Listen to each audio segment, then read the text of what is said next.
depende de los deseos que yo tenga. ¿Cuál es mi deseo para venir hoy aquí?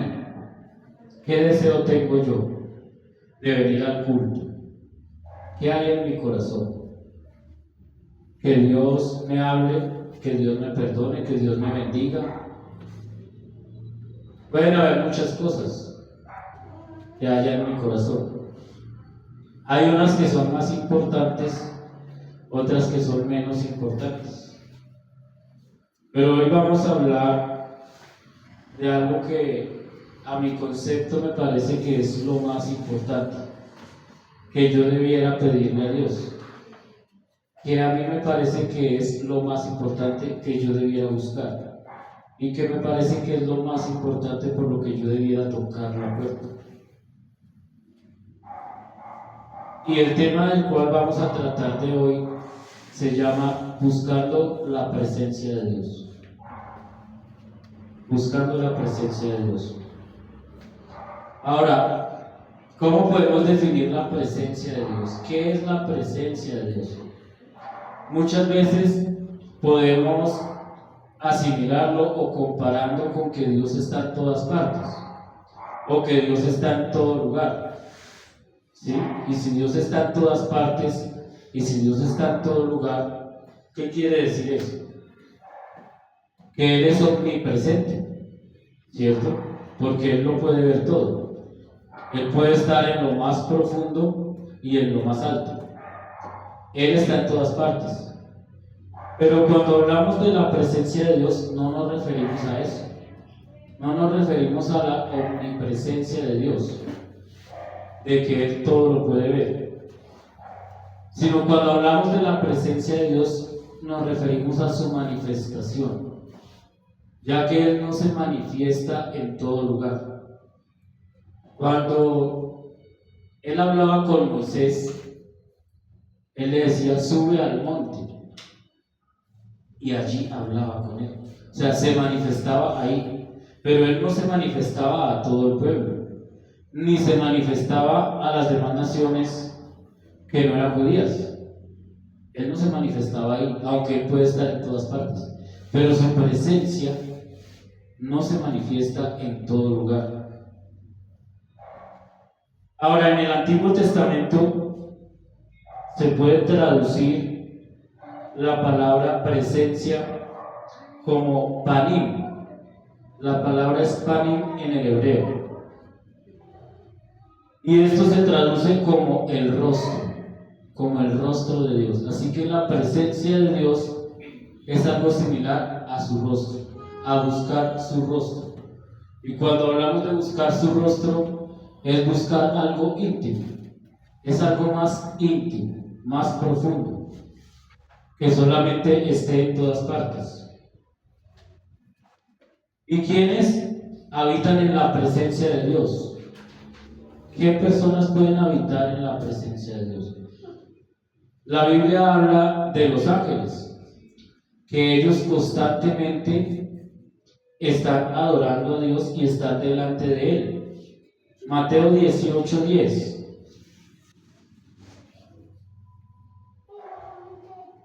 Mateo 18:10 dice: mirad que no menosprecéis a uno de estos pequeños, porque os digo que sus ángeles en los cielos ven siempre el rostro de mi Padre que está en los cielos.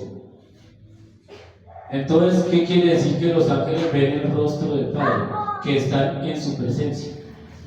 Todos los días, de día y de noche, ellos están en la presencia de Dios. Ahora, el hombre,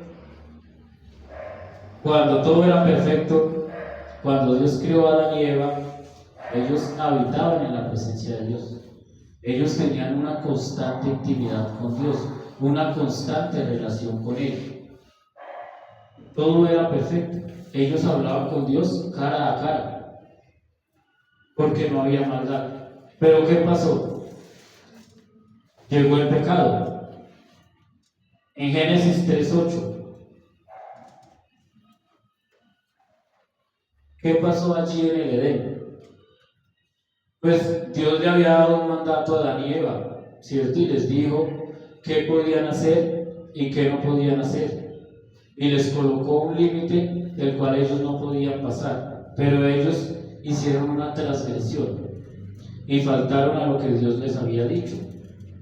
Y después de que ellos pecaron contra Dios, dice el 8, y oyeron la voz de Dios que se paseaba en el huerto al aire del día, y el hombre y su mujer se escondieron de la presencia de Dios entre los árboles del huerto.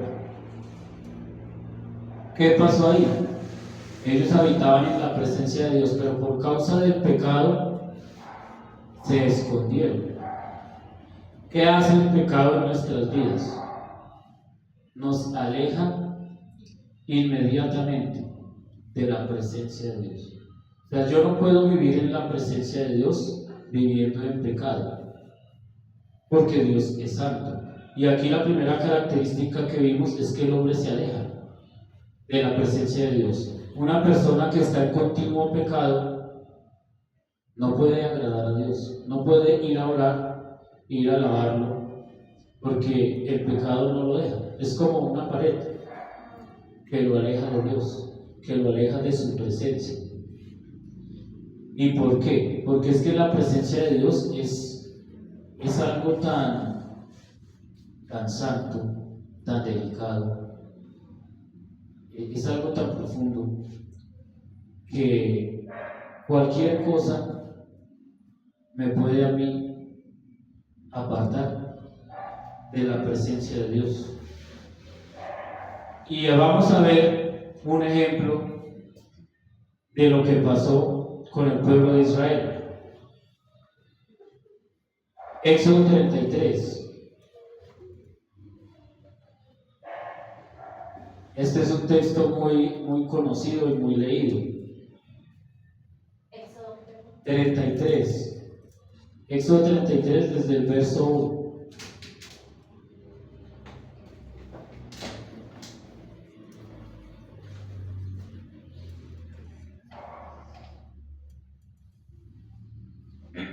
Y dice el texto así, en el 33 verso 1. El Señor dijo a Moisés: anda, sube de aquí, tú y el pueblo que sacaste de la tierra de Egipto, a la tierra a la cual juré a Abraham, Isaac y Jacob, diciendo: a tu descendencia la daré, y yo enviaré delante de ti el ángel, y echaré fuera al cananeo, y al amorreo, al eteo, al fereceo, al heveo y al jebuseo, a la tierra que fluye leche y miel. Pero yo no subiré en medio de ti, porque eres pueblo de dura cerviz, no sea que te consuma en el camino. Y oyendo el pueblo esta mala noticia, vistieron luto, y ninguno se puso sus atavíos, porque Dios había dicho a Moisés: di a los hijos de Israel, vosotros sois pueblo de dura cerviz. En un momento subiré en medio de ti y te consumiré. Quítate pues ahora tus atavíos, para que yo sepa lo que te he de hacer. Dios estaba hablando claro aquí con Moisés y le dio una advertencia al pueblo de Israel, y dice que ellos se entristecieron. En el verso 4 dice: el pueblo, al escuchar esta mala noticia, vistieron luto. ¿Y por qué el pueblo se entristeció? Ahí pueden haber dos respuestas. La primera, porque les dijo que no iba a andar con ellos. O la segunda, porque les dijo que era un pueblo de dura cerviz. Cualquiera de las dos, o las dos. Pero para entender por qué Dios les dijo eso, pues vamos a mirar el contexto un poquito atrás y nos vamos a devolver Para saber qué pasó, para saber por qué Dios les dice que son pueblo de dura servicio. Devolvámonos a Éxodo 24.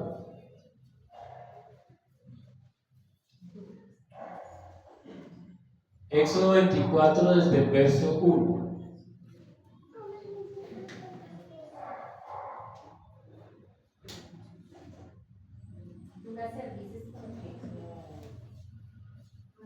Pues es como una persona que es terca, es una persona que se le dice algo, pero dice sí, pero no lo hace.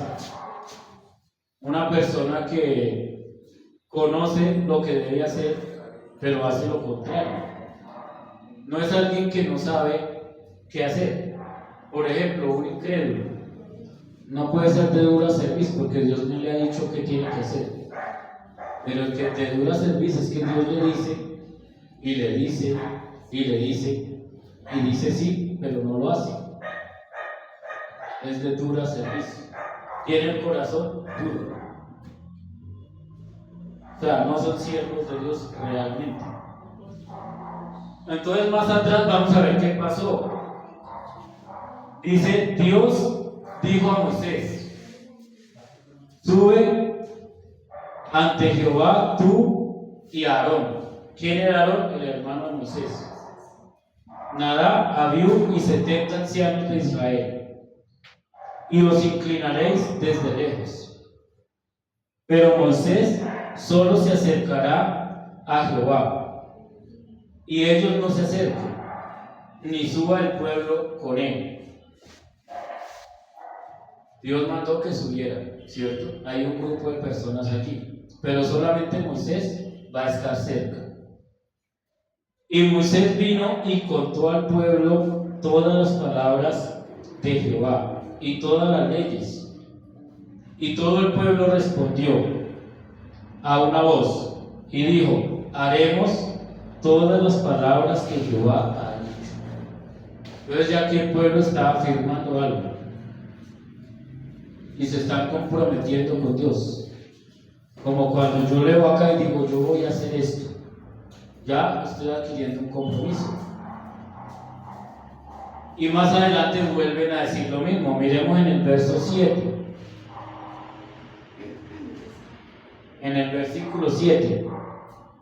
Y tomó el libro del pacto y lo leyó a oídos del pueblo, el cual dijo, haremos todas las cosas que Jehová ha dicho y obedeceremos. Es decir, aquí ya lo afirmaron más. Dijeron, lo haremos y lo vamos a obedecer. Todo el pueblo estaba comprometido con lo que Dios les había mandado hacer, ¿cierto?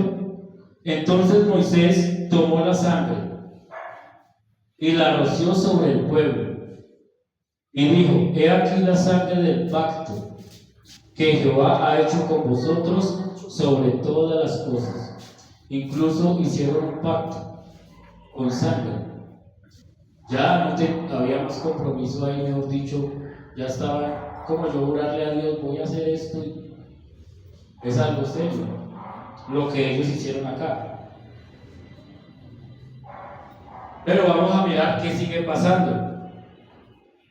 Y subieron Moisés, primer grupo que Dios había dicho, Moisés y Aarón, y Nadab y los 70 ancianos de Israel. Y el 10 dice, y vieron a Dios, vieron al Dios de Israel, y había debajo de sus pies como un embaldosado de zafiro, semejante al cielo cuando está sereno. Imagínense esa experiencia que ellos estaban teniendo. Aarón, Abiú, Nadab y los 70 ancianos estaban presenciando la presencia de Dios. Dicen que vieron a Dios y que el embaldosado de zafiro era semejante al cielo, es decir, como las nubes cuando están como grises. Ellos estaban presenciando, estaban siendo testigos de la presencia de Dios. Y dice que Dios no los mató, no les hizo nada, no los castigó por estar frente a la presencia de Dios. Dice el 11, mas no extendió su mano sobre los príncipes de los hijos de Israel. Y vieron a Dios y comieron y bebieron. Esa fue la experiencia primera que tuvieron. Solamente Aarón, los 70 ancianos y los 2 que iban con Aarón. Y más adelante dijo Jehová a Moisés: sube a mi monte, sube a mí al monte y espera allá. Aquí es otro mandato. Ya ellos habían tenido una experiencia con Dios. ¿Quién? Aarón y los 70 ancianos. Ahora Dios le dice a Moisés: sube a mi monte y espera allá, y te daré las tablas de piedra y la ley y mandamientos que he escrito para enseñarles. Y se levantó Moisés con Josué su servidor, y Moisés subió al monte de Dios. Aquí solamente iba Moisés con Josué. Ya no iban ahí los 70 ancianos, ni Aarón, ni ninguno de ellos. Solamente Moisés y Josué. Pero Moisés tenía que encargar el pueblo a Aarón y a los ancianos. Entonces en el 14 dice: y dijo a los ancianos: esperadnos aquí hasta que volvamos a vosotros. Y he aquí Aarón y Hur están con vosotros. El que tuviere asuntos, acuda a ellos. ¿Quién quedó encargado del pueblo? Aarón y Hur, ¿cierto? Mientras Moisés iba a encontrarse con Dios. Entonces Moisés subió al monte, y una nube cubrió el monte, y la gloria de Dios reposó sobre el monte Sinaí. Y la nube lo cubrió por 6 días, y al 7º día llamó a Moisés de en medio de la nube. Y la apariencia de la gloria de Jehová era como un fuego abrasador en la cumbre del monte, a los ojos de los hijos de Israel. Y entró Moisés en medio de la nube, y subió al monte, y estuvo Moisés en el monte 40 días y 40 noches. ¿Qué pasó aquí? Moisés encargó a Aarón. Segundo, subió a esperar a Dios hasta que él le hablara. Él subió y tuvo que esperar 6 días. No fue que Dios inmediatamente le habló, tuvo que esperar 6 días aquí, esperando hasta que Dios le hablara. Pero ¿qué veía el pueblo desde abajo? ¿Cuál era la impresión del pueblo arriba? Dice que la gloria de Dios era como una apariencia de un fuego abrasador. O sea, ellos estaban viendo eso desde abajo, como un fuego abrasador. Esa fue la experiencia que pasó antes de todo. Y Dios le iba a dar a Moisés unas instrucciones, le iba a dar la ley, los mandamientos para el pueblo de Dios.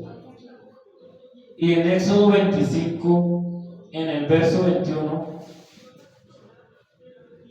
Dios le está dando a Moisés las instrucciones acerca del arca, le está dando un diseño del cielo, de lo que hay en el cielo, para que él lo haga en la tierra, porque él quería habitar con ellos, él quería manifestarse con el pueblo de Israel. Y dice el 21: y pondrás el propiciatorio encima del arca, y en el arca pondrás el testimonio que yo te daré, y de allí me declararé a ti, y hablaré contigo de sobre el propiciatorio, de entre los querubines que están sobre el arca del testimonio, y todo lo que yo te mandare para los hijos de Israel. Moisés tenía un gran privilegio, porque él podía hablar cara a cara con Dios. Él estaba disfrutando de la presencia de Dios. Él podía hablar como hablar con un compañero. Pareciera algo muy lejano para nosotros. Pareciera algo que es como solamente para Moisés, que tuviera ese privilegio de hablar cara a cara con Dios, enfrente de él. Es algo muy grande, lo que tenía Moisés. Pero el pueblo solamente podía ver desde lejos. Ver desde lejos el fuego. Pero Dios tenía un plan para con ellos, porque le estaba dando un diseño para él manifestarse a ese pueblo, para que su presencia estuviera con ese pueblo. Ese era el deseo de Dios. Y ya como el pueblo se había comprometido que iban a hacer todo lo que Dios dijera, que le iban a obedecer, prácticamente juraron porque hubo un pacto de sangre. ¿Cierto? Ya todo había quedado claro hasta ahí. Pero ¿qué pasó más adelante? Mientras Moisés duró allí 40 días y 40 noches, dice que duró. Desde que Dios le empezó a hablar, porque duró 6 días esperando hasta que Dios se le manifestó. Pero como pasó días y días, el pueblo se desesperó. Miremos Éxodo 32, desde el verso 1.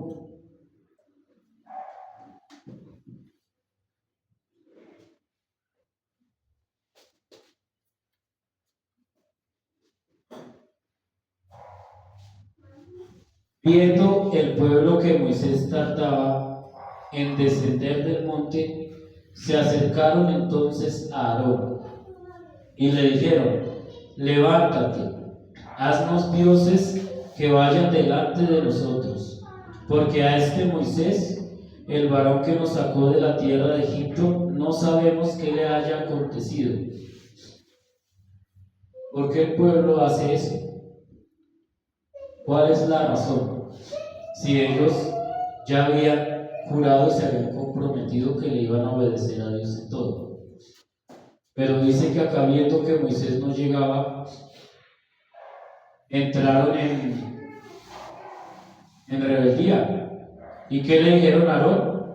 Haznos dioses. Un pueblo que vio el fuego de Dios en la nube. La manifestación de Dios desde Egipto, ¿no? Todo lo que Dios hizo con ellos. Y acá están pidiendo que Dios les haga dioses. Dice: porque a este Moisés no sabemos qué les haya pasado. Y dice el verso 2: y Aarón les dijo. Si alguno fuera Aarón, que hubiera dicho, después de que Aarón vio a Dios, ¿no? Aarón tuvo la experiencia de ver a Dios y ver el cielo como un zafiro, y comió y bebió y fue testigo de la presencia de Dios. ¿Y qué dijo Aarón acá? Aarón les dijo: apartad unos zarcillos de oro que están entre las orejas de vuestras mujeres y de vuestros hijos y de vuestras hijas, y traédmelos. Entonces todo el pueblo apartó los zarcillos de oro que tenían en sus orejas y las trajeron a Aarón. Y él los tomó de las manos de ellos y les dio forma con buril, e hizo de ellos un becerro de fundición. Entonces dijeron: Israel, estos son tus dioses que te sacaron de la tierra de Egipto.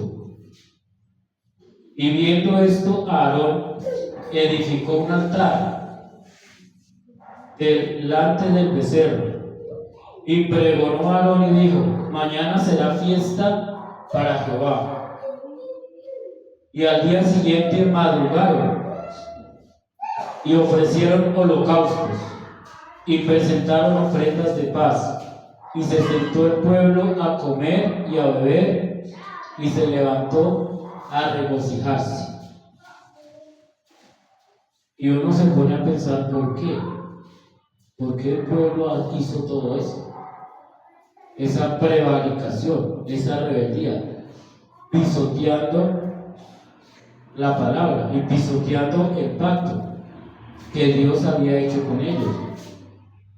Y no solamente el pueblo, sino que Aarón, que era el líder, en vez de reprenderlos, en vez de oponerse, consintió con ellos. Y miremos, sigamos leyendo en el 7.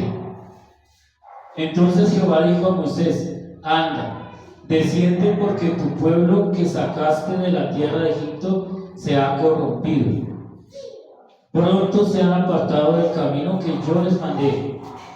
Se han hecho un becerro de fundición y lo han adorado. Y le han ofrecido sacrificios y han dicho: Israel, estos son tus dioses que te sacaron de la tierra de Egipto.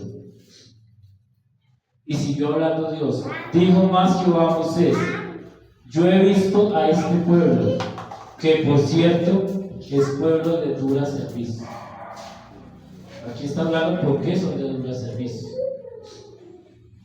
Ahora pues, déjame que se encienda mi ira en ellos y los consuma, y de ti yo haré una nación grande. Imagínense cómo está Dios. Si nomás uno siente lo que está haciendo este pueblo de abandonar al Dios, al único Dios verdadero, y hacerse un becerro. ¿Cómo se sintió Dios en ese momento? Que los quería era consumir a todos. ¿Y cómo se sentirá Dios el día si de pronto hay muchos que están haciendo un becerro? Porque hoy en día puede haber muchos que hagan un becerro también y prefieran tener un becerro que tener al Dios de la gloria. Tener un becerro para poderlo ver, para poderlo adorar, y no adorar al Dios, al único Dios verdadero. ¿Y por qué todo esto? Pero vamos a seguir mirando. Entonces Moisés, ¿qué hizo Moisés? Imagínense Moisés. Moisés era un hombre, Moisés era un tipo de Cristo. Porque Moisés pudo haber dicho sí, que los consuma. Pero Moisés era un intercesor. Empezó a interceder por ese pueblo rebelde que no se merecía nada. No merecían más que ser castigados en ese momento. ¿Y qué hizo Moisés en el 11? Entonces Moisés oró en presencia de Jehová su Dios y dijo: oh Jehová, ¿por qué se encenderá tu furor contra tu pueblo que tú sacaste de la tierra de Egipto con gran poder y con mano fuerte? Porque han de hablar los egipcios diciendo: para mal los sacó, para matarlos en los montes, para raerlos de sobre la faz de la tierra. Vuélvete del ardor de tu ira y arrepiéntete de este mal contra tu pueblo. Acuérdate de Abraham, de Isaac y de Israel tus siervos, a los cuales has jurado por ti mismo, y les has dicho: yo multiplicaré descendencia como las estrellas del cielo, y daré a vuestra descendencia toda esta tierra de que he hablado, y la tomarán por heredad para siempre. Entonces Jehová se arrepintió del mal que dijo que iba a hacer a su pueblo. Entonces la intercesión de Moisés sirvió, porque aplacó la ira de Dios en ese momento. Pero el hecho de que hubiera aplacado la ira no quiere decir que Dios no iba a castigar el pecado, porque Dios es santo. Entonces, como Él es santo, no va a pasar por inocente al culpable. Dios de todas maneras va a castigar eso. ¿Y por qué Dios aplacó su ira? Por la promesa que hizo, porque Él cumple su promesa. Y Él que le juró a Abraham, a Isaac y a Jacob que les iba a dar la tierra prometida y que su descendencia iba a ser como las estrellas. Entonces Dios por eso aplacó su ira y no los destruyó. Y ya llega Moisés, miremos el 15: y volvió Moisés y descendió del monte, trayendo en su mano las 2 tablas del testimonio. Las tablas escritas por ambos lados, de uno del otro, estaban escritas. Y las tablas eran obra de Dios, y la escritura era escritura de Dios, grabada sobre las tablas. Cuando oyó Josué el clamor del pueblo que gritaba, dijo a Moisés: alarido de pelea hay en el campamento. Y él respondió: no es voz de alaridos de fuertes, ni voz de alaridos de débiles, voz de cantar oigo yo. Y aconteció que cuando él llegó al campamento y vio el becerro y las danzas, ardió la ira de Moisés, y arrojó las tablas de sus manos y las quebró al pie del monte. Y tomó el becerro que habían hecho y lo quemó en el fuego, y lo molió hasta reducirlo a polvo, que esparció sobre las aguas y los dio de beber a los hijos de Israel. Les hizo comer su propio becerro en el agua. Y dijo Moisés a Aarón: ¿qué te ha hecho este pueblo, que has traído sobre él tan gran pecado? Y respondió Aarón: no se enoje, mi señor, tú conoces al pueblo que es inclinado al mal.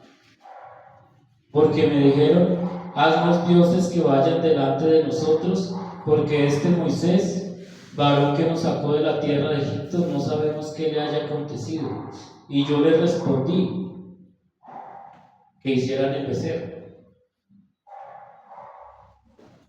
Y entonces, ¿qué pasa con Aarón? ¿Por qué Aarón se dejó convencer del pueblo?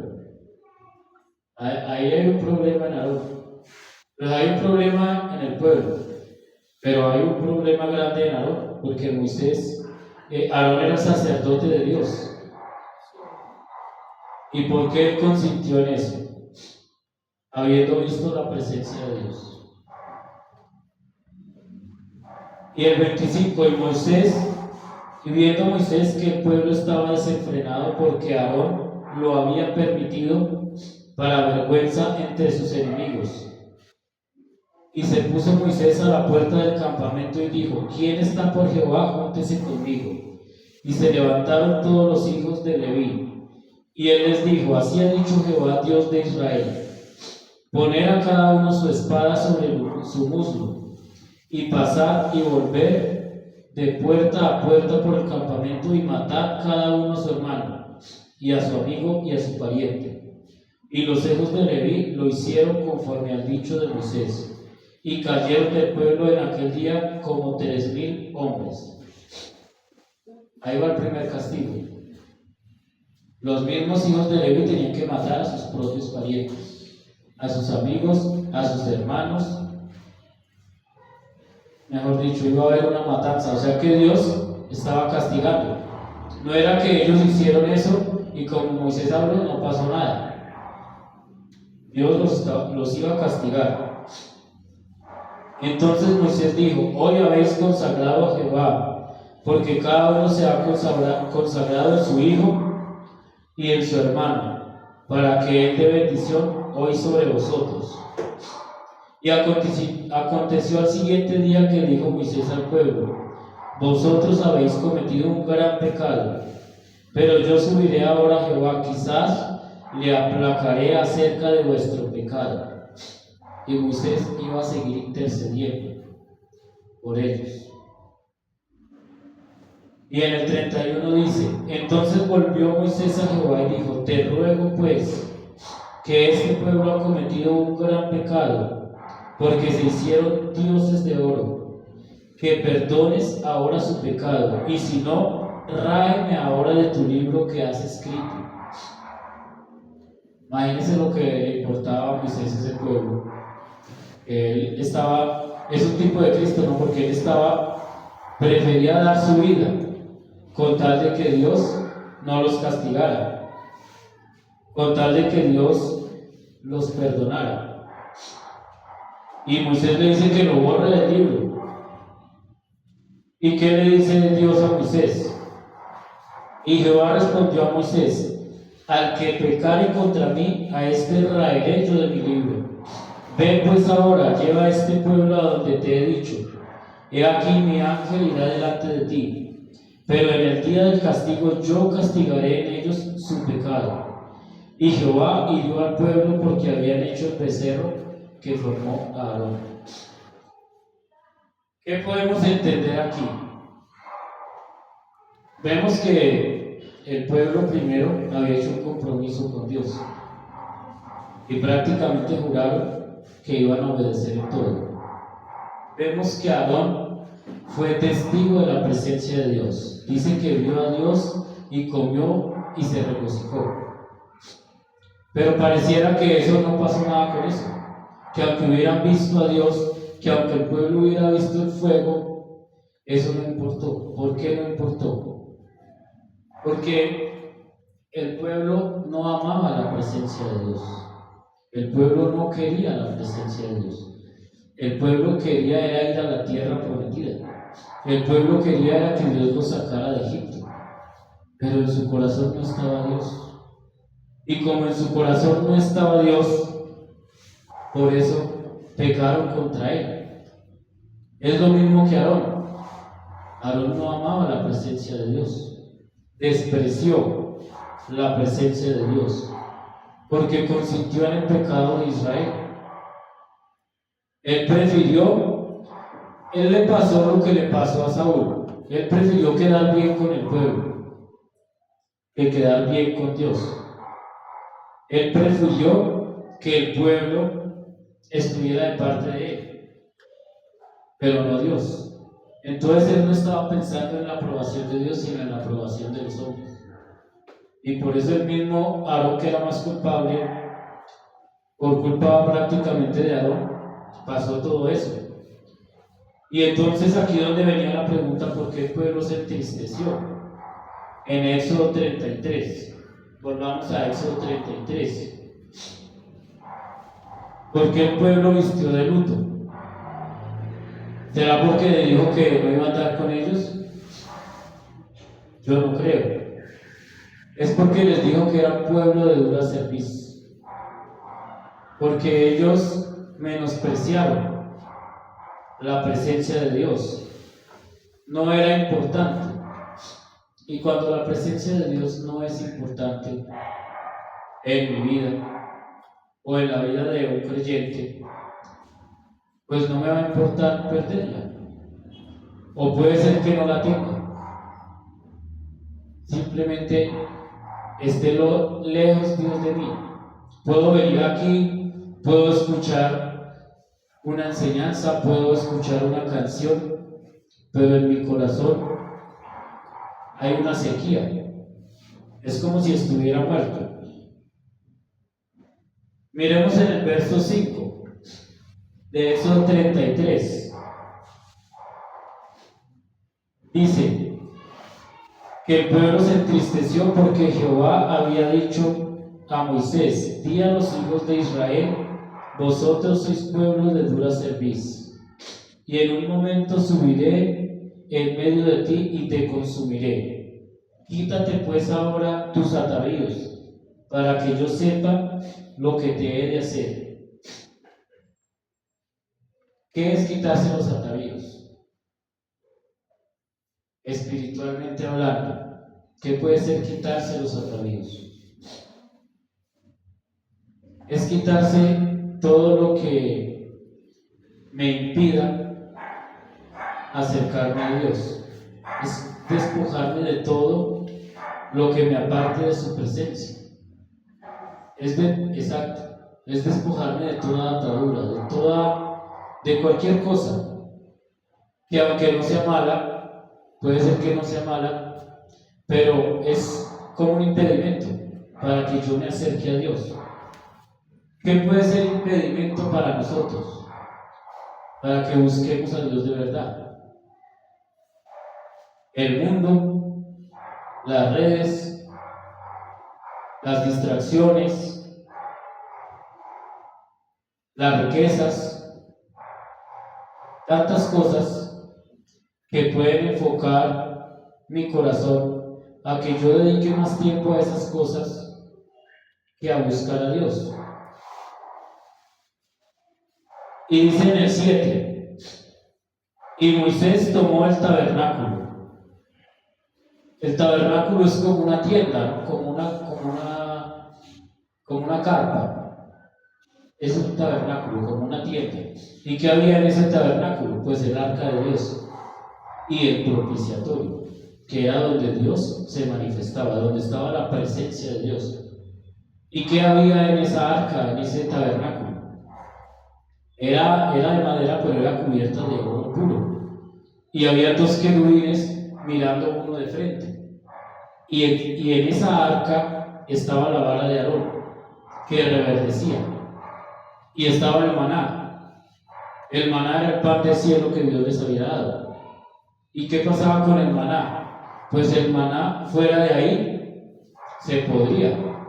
Ellos podían tener el maná un día, y si lo guardaban para otro día se podría, pero ahí no. Y la vara de Aarón reverdecía. ¿Por qué? Porque en la presencia de Dios está la vida. Es donde se mantiene todo. O sea, fuera de la presencia de Dios no hay vida. Y Moisés tomó el tabernáculo y lo levantó lejos, fuera del campamento, y lo llamó el tabernáculo de reunión. Y cualquiera que buscaba a Jehová salía al tabernáculo de reunión que estaba fuera del campamento. Y sucedía que cuando salía Moisés al tabernáculo, todo el pueblo se levantaba, y cada cual estaba en pie a la puerta de su tienda, y miraba en pos de Moisés, hasta que él entraba en el tabernáculo. Y cuando Moisés entraba en el tabernáculo, la columna de nube descendía y se ponía a la puerta del tabernáculo, y Jehová hablaba con Moisés. Increíble, ¿no? Dios tan grande y se manifestaba ya en el monte, pero a la vez se hacía tan pequeño y se manifestaba en esa arca, que era algo tan pequeño. Y dice que ahí hablaba con Moisés. Cuando Moisés entraba en el tabernáculo, la columna de la nube descendía y se ponía a la puerta del tabernáculo, y Jehová hablaba con Moisés. Y viendo todo el pueblo la columna de nube que estaba a la puerta del tabernáculo, se levantaba cada uno a la puerta de su tienda y adoraba. Y hablaba Jehová con Moisés cara a cara, como habla cualquiera a su compañero. Y volvía al campamento, pero el joven Josué, hijo de Nun, su servidor, nunca se apartaba del medio del tabernáculo. Hay una diferencia entre Moisés, entre Josué y entre el pueblo. Moisés habitaba en la presencia de Dios, continuamente hablaba con Dios cara a cara. ¿Y el pueblo qué hacía? Desde lejos. Ellos veían a Moisés. Y eso también puede pasar hoy en día, que muchos dependen del pastor, que el pastor les dé el alimento, que el pastor les enseñe. Dependen de alguien para recibir de Dios, porque no buscan a Dios directamente. Muchas personas pueden decir, oren por mí. No está mal, pero ¿acaso no todos tenemos acceso para orar? ¿O yo tengo que esperar que alguien lo haga? ¿O que alguien me dé, que alguien estudie la palabra y me dé? Porque yo no quiero estudiarla, o porque yo no quiero buscarla. Así era el pueblo. El pueblo dependía de Moisés, que Moisés buscara su presencia, pero ellos no tenían ese deseo o ese anhelo. En cambio Josué sí, porque dice que Josué no se apartaba del tabernáculo. Y el pueblo estaba triste porque Dios les dijo que era un pueblo de dura servicio. Pero ¿cómo se sintió Moisés? En el 12. Y dijo Moisés a Jehová: mira, tú me dices a mí, saca a este pueblo, y tú no me has declarado a quién enviarás conmigo. Sin embargo, tú dices, yo te he conocido por tu nombre, y has hallado también gracia en mis ojos. Ahora pues, si he hallado gracia en tus ojos, te ruego que me muestres ahora tu camino, para que te conozca y halle gracia en tus ojos. Mira que esta gente es pueblo tuyo. Y él le dijo: mi presencia irá contigo y te daré descanso. Y Moisés respondió: si tu presencia no ha de ir conmigo, no nos saques de aquí. ¿Y en qué se conocerá aquí que he hallado gracia en tus ojos, yo y tu pueblo, sino en que tú andes con nosotros, y que yo y tu pueblo seamos apartados de todos los pueblos que están sobre la faz de la tierra? Y Jehová dijo a Moisés: también haré esto que has dicho, por cuanto has hallado gracia en mis ojos, y te he conocido por tu nombre. A Moisés, ¿qué le importaba? ¿Llegar a Canaán, a la tierra prometida? ¿O le importaba la presencia de Dios? Hay una gran diferencia, porque yo puedo buscar a Dios para que Él me bendiga. Es decir, lo que yo quiero de Dios es la bendición, pero no a Dios. Y esto pasó con el pueblo. Ellos querían llegar a la tierra, pero no querían a Dios. Y Moisés, en su oración tan sincera, no le está pidiendo que los lleve a la tierra. Le está diciendo que si Él no está con ellos, de nada sirve. O sea, ese es el calibre de varón de Dios que era Moisés. Y eso pasa cuando alguien realmente anhela la presencia de Dios, cuando alguien realmente desea estar con Dios. No le va a importar nada, ni la plata, ni el oro, ni que la gente lo halague, ni que la gente le aplauda. No le va a importar lo que diga la gente.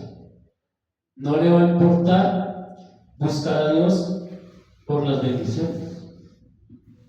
Pero ¿qué dice Moisés? Quiero conocerte, muéstrame tu camino. ¿Cuál debiera ser mi oración? ¿O qué debiera yo pedirle a Dios en mi intimidad con Él? Yo diría lo mismo: quiero conocerte, muéstrame tus caminos. Porque creo que la presencia de Dios es algo más allá de solamente una oración. Es algo más allá de solamente leer la Biblia. Es realmente tener una intimidad como Moisés con Dios. Es poder sentir su presencia. Es poder hablar con Él como si fuera un compañero, cara a cara. Es poder tener un deleite, que yo no vaya a orar por cumplir, por simplemente una religiosidad, sino que yo vaya a orar porque anhelo estar con Él, porque anhelo conocerle, que Él me hable, que Él se manifieste, que Él se haga real, que no sea solamente como una fantasía que solamente algunos pudieron tener, sino que sea algo que yo pueda experimentar, que yo pueda vivir el cielo aquí en la tierra, que el Evangelio sea algo verdadero, no simplemente una letra, no simplemente una palabra, sino que yo pueda sentir su amor, su paz, su fuerza, su poder, su dirección, su sabiduría. Que yo escuche una oración y no tengan que levantarme la mano, porque no soy capaz de hacerlo, porque no tengo el deseo, porque estoy muerto, porque estoy cantando, pero es como si no cantara. Porque si yo voy a orar, mi oración no tiene vida, es una repetición de las repetideras, porque Dios no está ahí, porque no hay ese deseo. ¿Cómo es la oración de alguien que anhela a Dios, que realmente quiere vivirlo? no solamente escucharlo. ¿Cómo era David? Un hombre que vivía en la presencia de Dios. ¿Y cómo es un hombre que vive en la presencia de Dios? Salmo 51.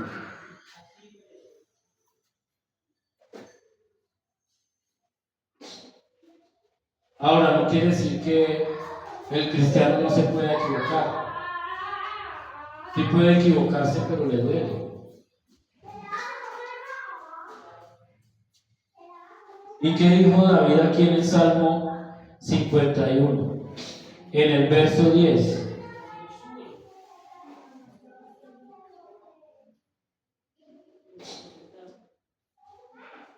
Dice: oh Dios, crea en mí un corazón limpio y renueva un espíritu recto dentro de mí. No me eches de tu presencia, ni quites de mí tu Santo Espíritu. ¿Cuál era el deseo de David? ¿Cuál es el deseo que debemos tener nosotros? Salmo 27.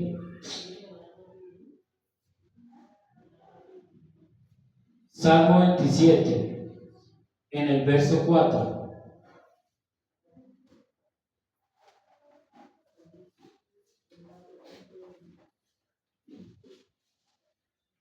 Una cosa he demandado a Jehová y esta buscaré, que esté yo en la casa de Jehová todos los días de mi vida, para contemplar la hermosura de Jehová, para inquirir en su templo. Y el verso 8 dice: mi corazón ha dicho de ti, busca mi rostro, y tu rostro buscaré. Salmo 63.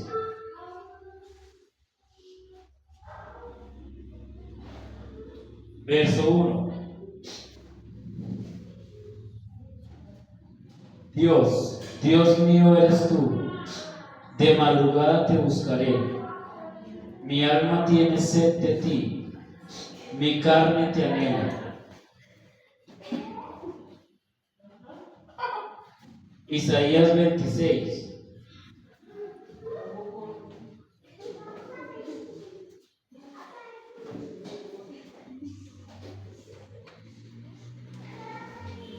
Isaías 26, verso 9.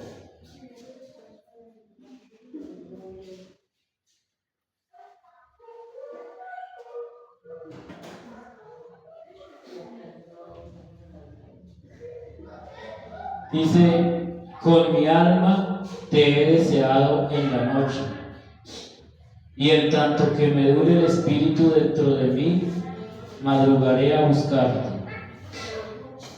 Porque luego que hay juicios tuyos en la tierra, los moradores del mundo aprenden justicia. Con mi alma te he deseado en la noche, y en tanto que me dure el espíritu dentro de mí, madrugaré a buscarte. Realmente nosotros buscamos a Dios así, con ese deseo tan profundo, con ese deseo un deseo de adentro del alma. No es que yo ahorita llego a mi casa y hago una oración: Señor, gracias, y me acosté. Y dice: madrugaré a buscarte. ¿Realmente uno madruga a buscar a Dios? O sea, sinceramente, ¿madrugamos a buscarlo? ¿O dormimos hasta que la carne nos gana? Porque alguien que anhela la presencia de Dios debe estar así, desesperado por buscar a Dios, hasta que dure el espíritu dentro de mí, o sea, hasta que tenga vida. deseo a Dios con todo mi corazón, lo busco en la madrugada, y si eso no pasa, entonces ¿la presencia de Dios está en mi vida o no? ¿Realmente es importante o no es importante? ¿O solamente es un cristianismo monótono, religioso, donde oro con una repetición, donde canto con pereza, donde no puedo exaltar a Dios, donde no me nace, donde la Biblia no es un deleite, donde entro a orar y me cuesta, pasan 5 minutos